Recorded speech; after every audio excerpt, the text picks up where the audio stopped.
ខ្សែជីវិតនិងអាណាចក្រគ្រឿងញៀនរបស់ El Chapo ជំពូកទី1ដើមកំណើតនិងមហិច្ឆតាក្នុងភក់ជ្រុំរឿងរ៉ាវបានចាប់ផ្ដើមនៅក្នុងទសវត្សរ៍ឆ្នាំ1950នៅដាច់ស្រយាលមួយនៃរដ្ឋ Sinaloa ប្រទេសមិចស៊ិកកុមារប្រុសម្នាក់ឈ្មោះ Joaquin Guzman Loera បានកើតក្នុងគ្រួសារកសិករក្រីក្រតោកយ៉ាកនិងរងការវាយដំពីឪពុកជាប្រចាំដោយសារជីវភាពនិងកម្ពស់ទាបត្រឹម 1.8 ម៉ែត្រគេបានហៅគាត់ថា El Chapo អាខ្លីគ្មានលុយរៀនសូត្រ El Chapo បានចាប់ផ្ដើមដាំអាភៀននិងកញ្ឆាតាំងពីវ័យជំទង់ដើម្បីជួយចិញ្ចឹមគ្រួសារប៉ុន្តែយុវជនម្នាក់នេះមិនមែនជាកសិករធម្មតាទេគាត់មានមហិច្ឆតាធំនិងខួរក្បាលឆ្លាតខាងពាណិជ្ជកម្មងងឹត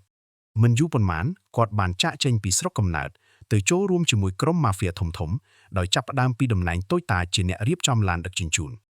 ជំពូកទី2ការបង្កើតអាណាចក្រ Sinaloa និងល្បិចក្រោមដីនៅចុងទសវត្សរ៍ឆ្នាំ1980បន្ទាប់ពីមេជំនាន់មុនត្រូវចាប់ខ្លួន El Chapo បានក្តោបក្តាប់អំណាចហើយរួមគ្នាបង្កើតក្រុម Sinaloa Cartel គាត់បានផ្លាស់ប្ដូរមុខមាត់នៃការរត់ពន្ធគ្រឿងញៀនទូទាំងពិភពលោកតាមរយៈយុទ្ធសាស្ត្រដែលគ្មាននរណានឹកស្មានដល់ការជីកផ្លូវក្រោមដី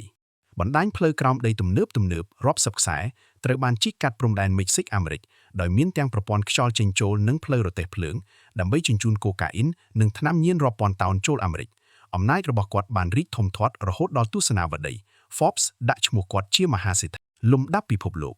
គាត់មានទាំងលុយទាំងកងទ័ពផ្ទាល់ខ្លួននិងឥទ្ធិពលបញ្ជាលើមន្ត្រីពុករលួយគ្រប់ជាន់ថ្នាក់ជំពូកទី3ស្ដេចរត់គុកនឹងការលេងសើចនឹងច្បាប់ភាពល្បីល្បាញបំផុតរបស់ El Chapo គឺរឿងរ៉ាវរត់គេចខ្លួនពីពន្ធនាគារសន្តិសុខខ្ពស់បំផុតរបស់មិចស៊ិករហូតដល់ទៅ2ដងដែលធ្វើឲ្យពិភពលោកហួសចិត្តការរត់ខ្លួនលើកទី1ឆ្នាំ2001ក្រោយជាប់គុកបានប៉ុន្មានឆ្នាំគាត់បានសោកប៉ាន់មន្ត្រីគុកសឹងតែទាំងអស់ហើយបានលាក់ខ្លួនក្នុងឡានដឹកខោអាវខ្វក់រុញចេញពីគុកយ៉ាងរលូន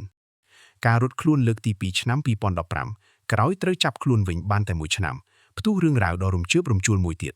បកពួករបស់គាត់បានជីកផ្លូវក្រោមដីប្រវែង 1.5 គីឡូម៉ែត្រពីខាងក្រៅចាក់ចំក្រោមបន្ទប់ទឹកក្នុងឡាវទឺគុករបស់គាត់តែម្ដង El Chapo គ្រាន់តែដើរចូលបន្ទប់ទឹករួចចុះតាមជណ្ដើររត់គេចខ្លួនបាត់ស្រមោលជំពូកទី4ថ្ងៃអវសាននឹងការឃុំឃាំងអស់មួយជីវិតភាពក្រអឺតក្រទមរបស់ El Chapo បានដើរដល់ទីបញ្ចប់នៅដើមឆ្នាំ2016បន្ទាប់ពីការតាមប្រម៉ាញ់យ៉ាងស្វិតស្វាញនិងការបាញ់ប្រហារគ្នាយ៉ាងសាហាវកងទ័ពពិសេសមិចស៊ិកបានចាប់ខ្លួនគាត់ជាលើកទី3លើកនេះដើម្បីកុំឲ្យប្រវត្តិសាស្ត្រដដែលកើតឡើងរដ្ឋាភិបាលមិចស៊ិកបានសម្រេចចិត្តធ្វើបច្ចាប័នបញ្ជូនខ្លួនគាត់ទៅឲ្យសហរដ្ឋអាមេរិកនៅឆ្នាំ2017នៅឆ្នាំ2019តុលាការកំពូលអាមេរិកបានកាត់ទោសស្ដេចគ្រឿងញៀនរូបនេះឲ្យជាប់គុកមួយជីវិតបូករួម30ឆ្នាំបន្ថែមនិងរឹបអូសទ្រព្យសម្បត្តិរាប់ពាន់លានដុល្លារបច្ចុប្បន្ន El Chapo ក្នុងវ័យជិត70ឆ្នាំត្រូវគេឃុំខ្លួនក្នុងបន្ទប់បេតុងតូចមួយទំហំ 2.4 គុណនឹង 3.6 ម៉ែត្រនៅគុក RDX Florence រដ្ឋ Colorado ដែលជាគុកសន្តិសុខដាច់ខាតគ្មានពន្លឺថ្ងៃនិងគ្មានផ្លូវរត់គេចជាលើកទី3ឡើយសក្ការ័យរបស់ El Chapo បានបិទបញ្ចប់ជាស្ថាពរចំណុចត្រៀមសម្រាប់ជជែក discussion points ប្រព័ន្ធយុតិធធម៌តើលុយនិងអំណាចរបស់ក្រុម Mafia អាចបំផ្លាញប្រព័ន្ធច្បាប់របស់ប្រទេសមួយ Mexico ដល់កម្រិតណាទើបឈានដល់ការរត់គុកបាន2ដងយុទ្ធសាស្ត្រឆ្លងដែនហេតុអ្វីបានជាអាមេរិកទាមទារយកខ្លួនគាត់ទៅកាត់ទោសផ្ទាល់ព្រោះមានតែការឃុំខ្លួននៅអាមេរិកទេទើបអាចកាត់ផ្តាច់ឥទ្ធិពលរបស់គាត់បានទាំងស្រុង